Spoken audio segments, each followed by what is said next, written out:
Omaha's news leader, chronicling the stories and people making a difference in our community. This is KETV Newswatch 7's Chronicle. A candlelight vigil just days ago on the UNO campus remembered the people lost to drug abuse. 7 years ago, my son was a student at UNO and decided to take oxycodone and went to sleep and didn't wake up in the dorms here on campus. I thought it was important for me to be here to speak so that people realize how far-reaching making that choice to take a drug is, and that it affects your families, your friends, all kinds of people in your life. It's not just affecting you. And the numbers are staggering. 2.5 million Americans are addicted to opioids. About 17 million Americans have alcohol use disorder, according to the American Institute on Alcohol Abuse. That means they lack the ability to stop drinking despite the consequences. Well, those consequences include losing your family, your livelihood, and your life. Good morning, I'm Julie Cornell. This is National Recovery Month. Now, this morning, we're going to meet two Omaha men who've made it their personal mission to help people find clarity and a new way of life through sobriety. They're actually part of the growing business of sobriety, offering coaching and recovering support. And there's a reason. 90% of addicts who try to quit opioids on their own relapse. They simply need more help and support, and many times it involves prescription medication. We start with an outpatient treatment program finding success in Midtown Omaha. Strolling through Midtown Omaha, he shares his story. Because I did inpatient, I did 90-day intensive outpatient, I did the hydrotherapy, herbalistic stuff. Jeremy Miller lived with life-threatening alcoholism. He says he tried everything to quit drinking. I was as desperate as could be. If I had owned a gun, I wouldn't be here. He dealt with social anxiety and growing pains as a kid. As long as we got each other. Jeremy was the child actor playing the youngest son, Ben, in the 80s television sitcom Growing Pains. But as an adult, he says his brain was hijacked by a life-threatening alcohol addiction. Cravings for booze flooded his brain. It was just that constant bombardment of I need, when's my next drink? A few years ago, Jeremy found a treatment now being offered in Omaha by a program called I Got Sober. I felt like I had my brain back. I mean, I felt like I could actually think a coherent thought. The Omaha program is finding success treating opioid and alcohol addiction. They use a combination of this time-release implant medicine called naltrexone, behavior therapy, and recovery coaching. The drug is a time-release pellet. It's been around for decades in other forms, and doctors say it blocks cravings in the brain, so alcohol and opioids have no effect on the body. When I received the implant, it was like someone flicked off the light switch. That's the best way I've ever been able to put it. The cravings just weren't there. There was no medicated feeling. I didn't feel drugged up. It was nothing like that. Omaha family practice doctor Maman Ali does a simple outpatient procedure, placing the medicine under the skin near the belly button, where it's absorbed for months. How soon after the implant do people start feeling the effects? It's immediate. As soon as 1 week after the therapy, as soon as we have the patient just come in for checkup. Creighton Prep alum Leo Allison went through this treatment more than 6 years ago. Now he runs I Got Sober as a recovery coach. Because they want kind of what you have, not in an ego sense, but in the fact that you have been where they are, you have recovered, and they want you to help them along the way. He says naltrexone stops the drug and alcohol cravings so that around the table, behavior therapy and coaching can finally take hold. Omaha native Tom Welch is VP of Operations and has 40 of these treatment centers across the country. The outpatient program lasts 12 months. Our program lasts a full year because behavioral changes don't happen in 30 days. They don't happen in 60 days. It takes time. What's the biggest challenge you've had so far? Now, 6 years sober, Jeremy is back to acting again, making movies and working as a peer support specialist for the program that he says rescued him. I am living a more joyful, happy life and free for once in my life than I've ever had. What more could you ask for, right? The program is outpatient so that you can keep working and going about your daily routine. It's about half the cost of the average 30-day inpatient treatment program, and there is financing available. You can go to igotsober.com for more information. And Leo Allison is with us here today. He opened the Recovery Center. It's been almost 2 years now, close to right? 2 years, yep. This concept of addict helping addict, does it work? I think it probably works the best, not only on its own, but in a multi-component program, because when you're looking into the eyes of somebody that has been exactly where you are, you're living proof. You're living proof that what they want to do can be done. And in addition to that, there are so many escape hatches and obstacles and delusional excuses that we give. You probably know it all. Yeah, I was a pro, right? Yeah. I mean, that's what we do. And we don't really realize we're doing it, but we are. And they're throwing up reasons to ourselves why we can't recover. And when somebody has been there and done that, we call them out, and all of a sudden a light goes on. They never thought of this in a certain way, or they didn't realize that this was perpetuating and deepening their condition. Right. So there's nothing like that sort of work, one alcoholic or one addict to another, because there's nothing really that doesn't work for an individual that's committed. Right. Sometimes it takes many stops and starts, and we hear this, oh, they've been through treatment already, this didn't work, they tried this, they tried that. Even Jeremy said the same thing. This seems to work because it combines different components. Yes, and that's probably the biggest difference between our program and what is called kind of big recovery, the typical 30-day inpatient treatments. This naltrexone it's a tool that really turns a switch off. Yeah, we call it the foundation of our program. Okay. And the heart and soul of the program is what you mentioned: the recovery coaching, Sure. the therapy, and then the peer support. But it is a foundation that seems to work better than anything else out there in those early months of recovery, which are the most critical. How do you get clients to follow through like the full spectrum of the program, though? I mean, there got to be some people out there who think, oh, I'm just going to go get that implant and then I'll be good. Then I can just go about my life. Well, in the initial consultation, believe me, I hammer home at that, because that will lead to relapse. I would say 99% of the time. And when people come in or call and they want, how much for just the implant? Wow. Every once in a while, we will make an exception if they're already engaged and immersed in a program and they just need this, this tool or this additional assistance to maybe help them see it through. But it's all about the work, quote unquote, in recovery. Because you have to change your mindset and whatever got you into that everything. situation, right? Yeah. I know that people are impatient, and they say, "Oh man, a year. Can we do it in 6 months? Can we do it in 12 weeks?" Are you more flexible with that now that you've sort of been doing this for 2 years and you're kind of seeing what the client wants? Absolutely. We did start out as a full year program, and I still recommend that to anybody, because the number one indicator of a successful recovery is the amount of time in treatment. Sure. But there's a full spectrum, in the nature of alcoholism and addiction, same thing. Some people maybe they're just coming back from an inpatient and they're going to piggyback our program with this, or they may not be as severe. And, we'll do a real thorough, consultation and investigation process to make sure that we feel right about offering a shorter term program. And we can't lose sight of the fact that cost enters it. Right. That's the nature of it. Let's talk about it. What kind of cost are we talking about here? The 3-month program now probably is around $6,500, somewhere in there, and then it ranges for the full year program up to about $15,000. And Leo, do you see insurance eventually covering this? I do. BioCorrects, the manufacturer of the implant and the developer of the program right now, is working with the FDA on the fast track program to get it approved. I mean, they're jumping through all the all the hoops. And does insurance cover the Suboxone and buprenorphine? Yes, they do. Yes. So this is just which are highly addictive drugs. Okay, yes. Right. And this is another tool that can help. And I got to see that that's going to be on the horizon. Yes, I'm very confident it will be. Now, Naltrexone in the oral form is covered, but because it's a compounded implant, and there are some additional issues that they have to prove to the FDA that won't come into play. So that's really the only difference, but that's the biggest difference maker with naltrexone. Okay. Is it being an implant form rather than oral. Sure.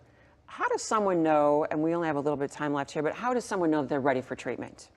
They say the right things, unprompted. I mean, they'll usually have a look in their eye, and they will come in and they'll say, I'm done. I can't stop. I don't know what I'm going to do, where I'm going to go. All I know is I'm done. Please help. And that's where you have to be. And some people give lip service to that or say that they are, but they're really not. Right. You having gone through it, you know, and you can feel on kind of on a vibrational frequency level, this guy's ready. He's absolutely ready. Some people can be have an awakening during a consultation or you know, a few subsequent meetings where the light will go on. But if somebody's ready, they're going to do it, and they need help along the way. Thanks, Leo. Stay here. We're going to take a short break, and when we come back, we're going to check in with how time at the gym helped one addict find new hope and purpose in life, and now he's helping others stay sober. You're watching KETV Newswatch 7's Chronicle. This is KETV Newswatch 7's Chronicle, and today we've been talking about addiction and recovery, and we've shown you over the years the lure of prescription painkillers, and it can be nearly irresistible for some people. But one drug addict found a healthy fix: fitness. Now, as KETV Newswatch 7's Camila Ortiz shows us, he's helping others stay on track. Take your shoulder blades and pull them all the way back. 41-year-old Aaron Barnes is here at his gym a lot, working out 6 days a week beneath the words he lives by. I feel like I can be my best. He didn't always feel that way. Barnes is a recovering addict, becoming dependent on oxycodone 3 years ago. I was, doing 10 to 20 pills a day. I could not function without it. I was in bed for days at a time. Straining relationships with his family, his son. It was his parents who convinced him to check into rehab back in 2015.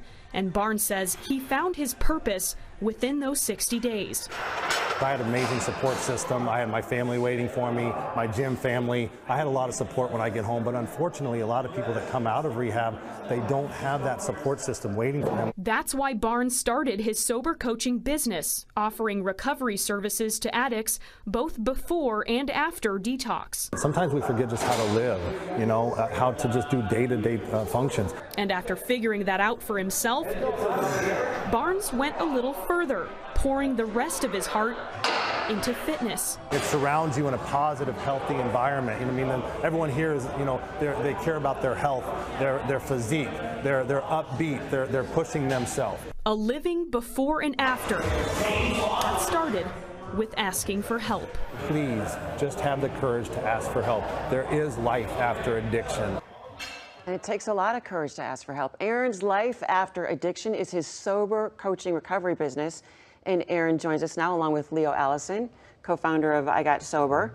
And you guys are actually collaborating now. You're working together. You're doing the coaching for Leo's clients, right? Yes, I am. The recovery coaching part of the program I handle for Leo. Right. Yes. How's that going? Do you love what you do? Yeah, I don't know if you can tell, but I'm very, I'm very passionate about recovery. So yes, I absolutely love what I do. It's my life purpose, I have no doubt. Right. So every day I get to, my career is my life purpose. How many lives have you touched over the last year, would you say? Yeah, hundreds. Obviously, whether it's groups, I've worked with rehab centers, tons of individuals, so hundreds of people along the way. And when people come to you, where are they in their journey? Can you be at a different place? Definitely. Some individuals are fresh out of rehab. Some individuals are just at their wits' end. They don't know what to do. They're just reaching out for any help. Some individuals have been to rehab. I've worked with 7 times. So they're really, everyone's at a different point in their recovery. So I just kind of meet them at where they're at. Right. And then there's some flexibility too in how often you meet them. Like I know you said you meet with one client for 2 hours a day because they need that much support. Oh, and definitely there are some clients I live with 24 hours a day as a sober companion. So and there's clients I meet with once a week. There's some I meet with once a month. So every client is unique. It just depends on the level of care, their commitment level, things like that. Right. How important is food and fitness to you? Now, I look at you and I say, you know, maybe someone would be intimidated. They might say, man, I can't look like Aaron. I'm not going to, I can't be coached by him. He'll push me too hard. I can't look like that. What would you say? Well, everyone's pathway is a little different. Right. I mean, I obviously love fitness. Right. I think there are endless benefits to fitness in the recovery process. So you don't even have to lift weights every day. 2 to 3 times a week is more than enough. It's just about being active.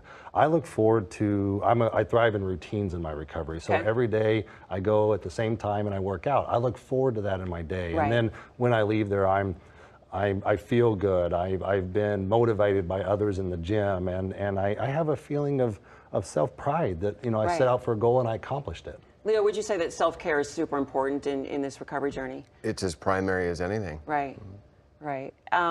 And we talked about exercise and how often you need to do it in recovery. Is twice a week? Yeah, I think 2 to 3 times is plenty. It also revolves, how much time do you have? You know, there are things that, you know, life happens. People have children, they have jobs, they have schedules they have to adhere to. But 2 to 3 times a week, but there's always time. One of the things I'll say is we always had time to drink and use, right? There was always time for drugs and alcohol when you were an addict. Well, so I know that there's always time. Well, there has to be something healthy to take its place now. Yeah. Talk about the isolation of addiction. And what is the opposite of that? I know we've had this conversation before. It is. It's human connection. Addicts connecting with other addicts or just other humans. There's a lot of support out there for people whenever you're trying to overcome some challenges in your life or things you struggle with. So when you're an addict, you often isolate into alone, and you're alone in darkness, and you just don't want to be around people in fear of judgment, your self-worth. There's a lot of shame. So you start to distance yourself from other humans and places there because you just don't want to be around people. In recovery, the opposite of that is putting yourself out there, going to places where there are other people that are healthy, that can support you, that you can talk to, that you can share your experience with. So literally the opposite of addiction is support from others and human connection. It's got to be really difficult too to coach people through this. I mean, you have to dig pretty deep into some issues in their lives, or you'll never solve this addiction, right? Yeah, true, absolutely. Answering the why question is what I call it. In the beginning part of my coaching, I help people understand why they were even doing drugs and alcohol to begin with. You really can't out-exercise addiction or you can't go to meetings every day. It's not going to make it go away. It's not. Yeah. You have to realize why you were doing it to begin with. What is the underlying cause that even brought us to this point?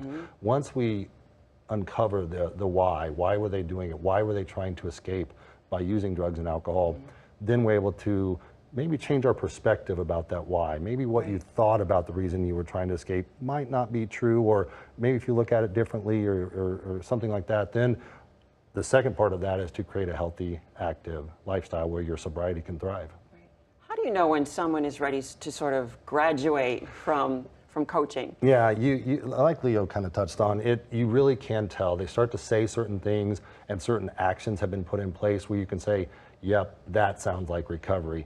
Knowing what recovery looks and feels like when someone starts to say, hey, this is happening in my day, or I'm starting to have these experiences or these relationships back, or I'm starting to feel this way, etc. Sleep, everything you can start to hear certain things, and there's a twinkle in there. I hate to be you, but you can just start to say they're kind of like nervous energy. They're like, hey, I'm really sober. I'm really doing this, and then you start to know we're working in the right direction. Why do both of you do this? Because I know that you could say, all right, I'm good now.